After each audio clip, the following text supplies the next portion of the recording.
Hello? Hey, how's it going? It's me, Phil. It's been a while. Who is this? I don't know who this is. I've been at it real hard getting you some work these past few weeks, and boy, have I struck gold. I have an Now, agent? there's three options. One of them is called Two Big Dicks Ram Tiny Asshole Mercilessly, where Hatsune Miku plays in the background. That's a porn title. Now, your second option is to be in this video by this guy. His name is, Mr. Breast, I think, and, he's giving away free AirPods to a bunch of homeless people who don't have phones. That sounds awful. Your last option is to make a video about, Super Mario Galaxy, and apparently it'll get you a lot of views. I mean, it's interesting. It's just, I'm working on a video at the moment. It's, where I stuffed 10 sandwich crust into a Nintendo 64. D. Norris makes a cameo in it. Scratch that one. You don't have time for that. You have to start one of these projects now, or else you'll miss your chance. Sure. Yeah, that's fine. Great. I'll call back Brazzers, and they said they'll start filming as early as tomorrow.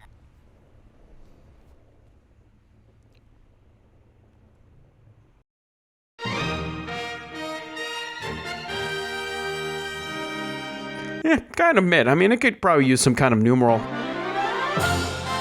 Oh, now we're talking. Yeah, that's right. Mario Galaxy 2, it's kind of better. It's kind of better than the first one. I mean, you would hope so, but some people don't like Galaxy 2 as much as Galaxy 1, but I disagree, and I'm going to explain why. Before we get into the main argument here, let me just provide some background, okay? Super Mario, he's like this guy, he like jumps around and gets the coin. No, okay, I'm just joking, we don't need to go that far. Galaxy was a game that released in 2007 to critical acclaim.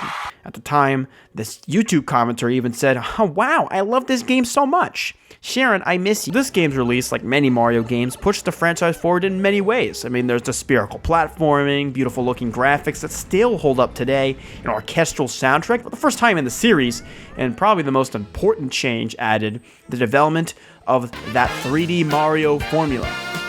Basically, when Mario games went from the 2D Wahoo to the 3D Wahoo, they changed from mostly linear platforming challenges that end with, like, you know, the classic flagpole, to sandbox environments that give you multiple power stars as an award for completing challenges.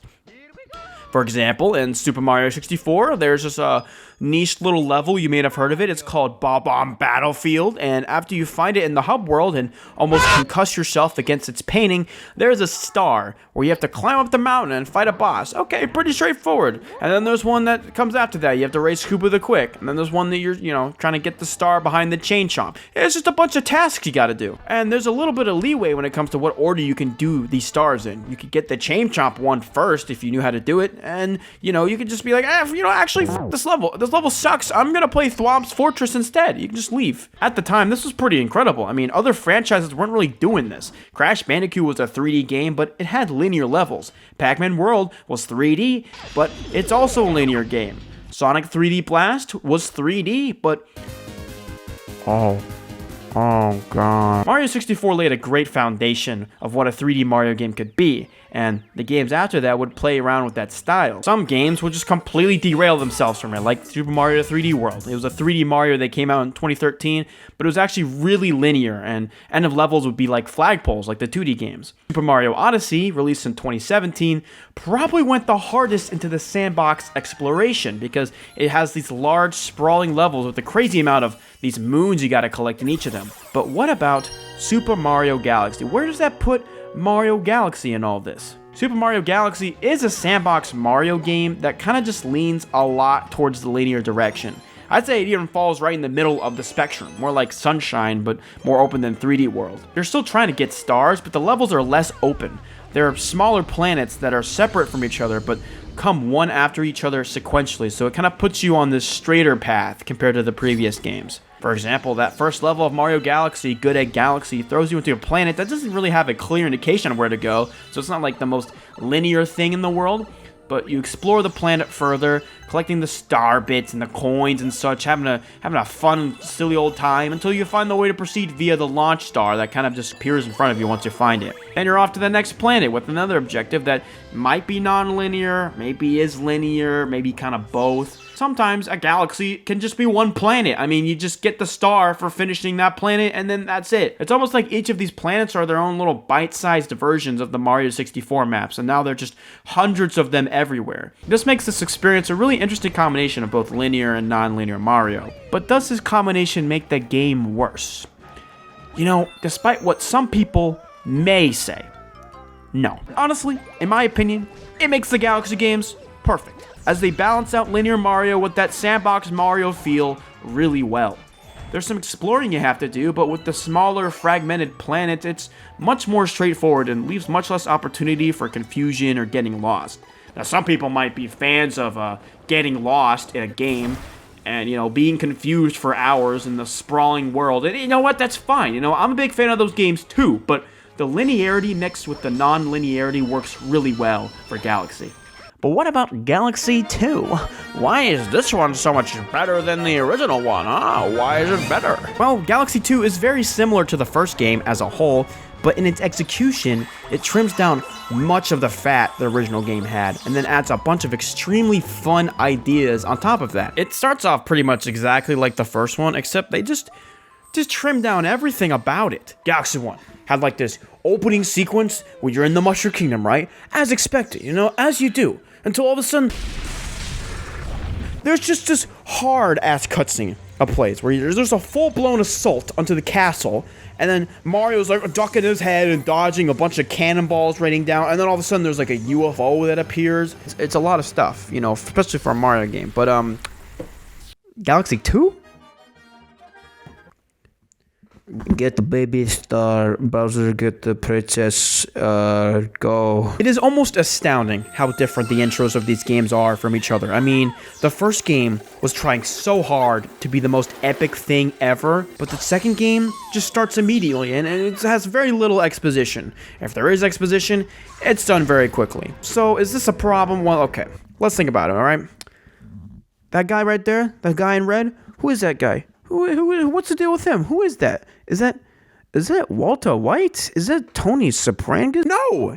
It's Mario! This isn't a character study. Don't get me wrong, you know, it's cool that we got those cutscenes and the new characters and everything, but are we playing Mario because of the in-depth story arcs?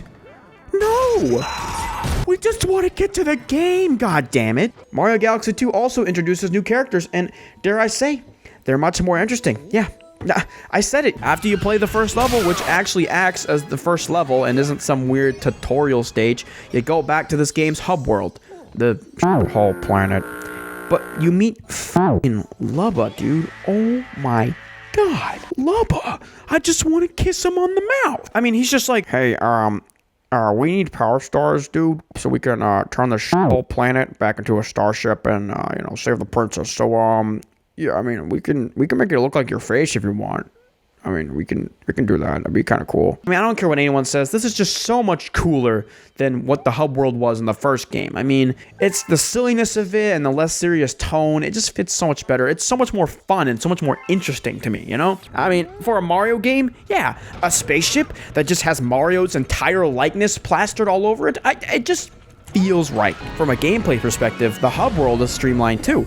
The Comet Observatory was, you know, much bigger, and it split the galaxies up into different domes you had to walk to. You had to walk to all these domes, and you know, it took a few seconds. Oh god, the agony. It was a nice looking hub world, but it didn't really have much going for it besides looking cool and just kind of like feeling nice to be in, right? There wasn't any secrets to find, like Mario 64's castle or Sunshine Delfino Plaza. It was pretty much the domes and like a few other things with absolutely no secrets at all. That's why Mario Galaxy 2 streamlined the whole thing, made it so yeah, you know, you can walk around and, you know, face a little bit, you know, see what's going on, you know, talk to the little NPCs, but you didn't really have to.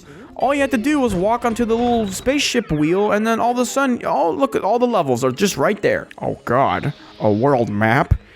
It says linearity in a 3D Mario game? Oh no. I know this might scare people, I understand, you know, 3D world, it kind of gets nerfed by being a linear game, so you don't want the same to happen to Galaxy 2. But at the end of the day, it's like the same thing, okay? Yeah, it's a very similar world map, hub world system, except now all the levels are just like easier to access. You can still do whatever star you want and whatever order you want. It's just you need to beat the boss galaxy to move on to the next world.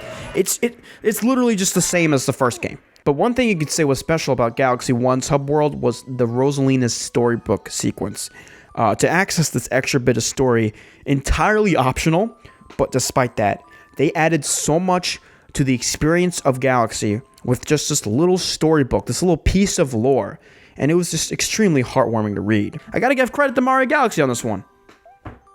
But I mean, who cares? It's not really Mario Galaxy's story. The story of Mario Galaxy is to kind of just get the stars and help Rosalina out and beat Bowser. See, this isn't really technically the story at all, it's just a prequel. But now, you get head. At the end of the day, Mario Galaxy 2 kind of streamlines everything that would slow you down in Galaxy 1. It knows exactly what it is, and it just focuses on the fun. And I feel like it should get more credit for that, and it shouldn't be viewed as dumbed down or anything like that. But anyways, now let's address the absolute meat of the game, the gameplay itself. Let's talk about that! Mario Galaxy was already its own masterclass of making a fun, imaginative, almost perfect video game. And somehow, Galaxy 2 aimed to improve on that. There are some small improvements they did, such as the overall brighter atmosphere the game has, the new voice lines done for Mario that are even more vigorous and full of wonder than before, improvements to the camera and physics so that no one vomits all over their carpet playing the game.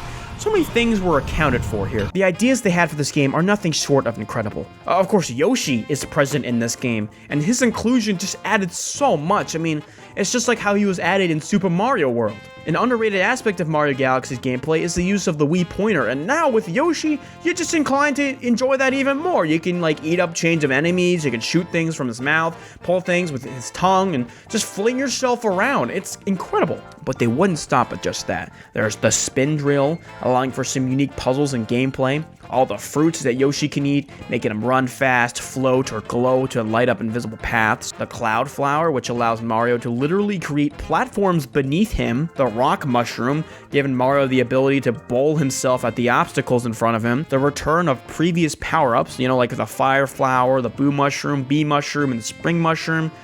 They just packed this game. And those are just the power-ups. I mean, they came up with all sorts of level ideas in this game, outside of the power-ups alone. There's the platforms that flip around when you spin, or the platforms that change with the beat of the music. They just love those platforms so much. They had to bring those back like 3 times. There's this level where you ground pound grates, and then they kind of flip you to the other bottom half of the planet, making some interesting level ideas there. There's a level where you lead chain chomp balls to the end by pressing a bunch of switches and like flipping levers and stuff. There's one where you just slow down time, swimming in a water level 1 minute and then freezing it over in another, annihilating all the aquatic life in the area.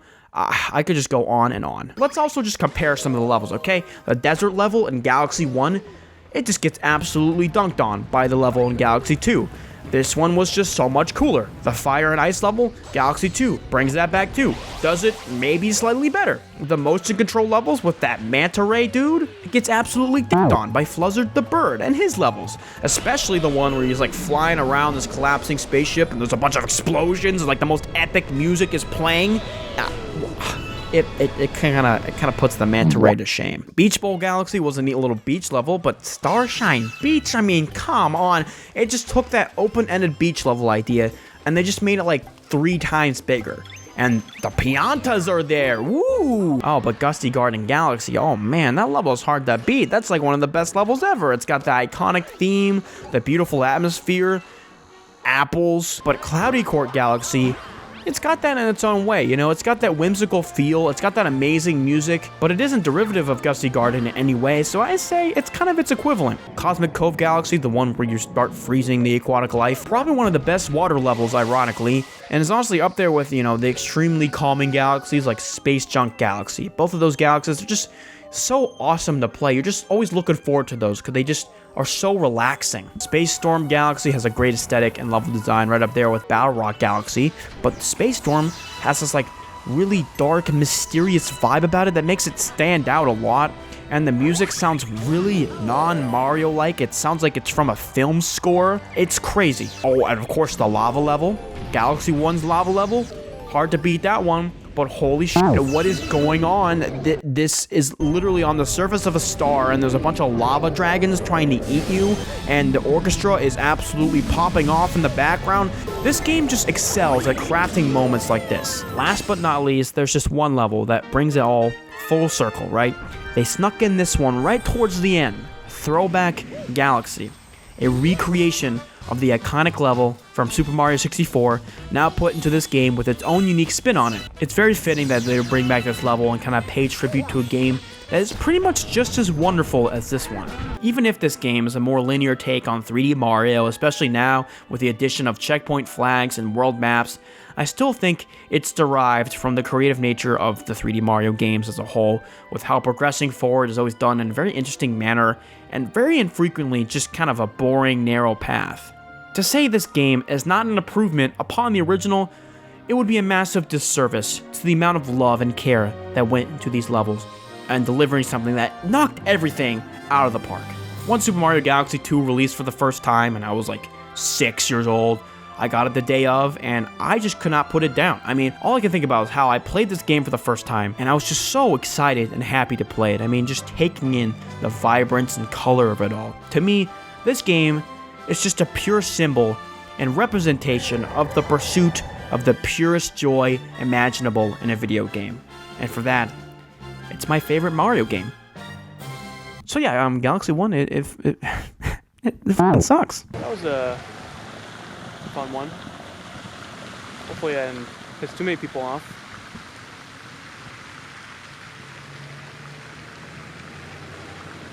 Is that my IP address?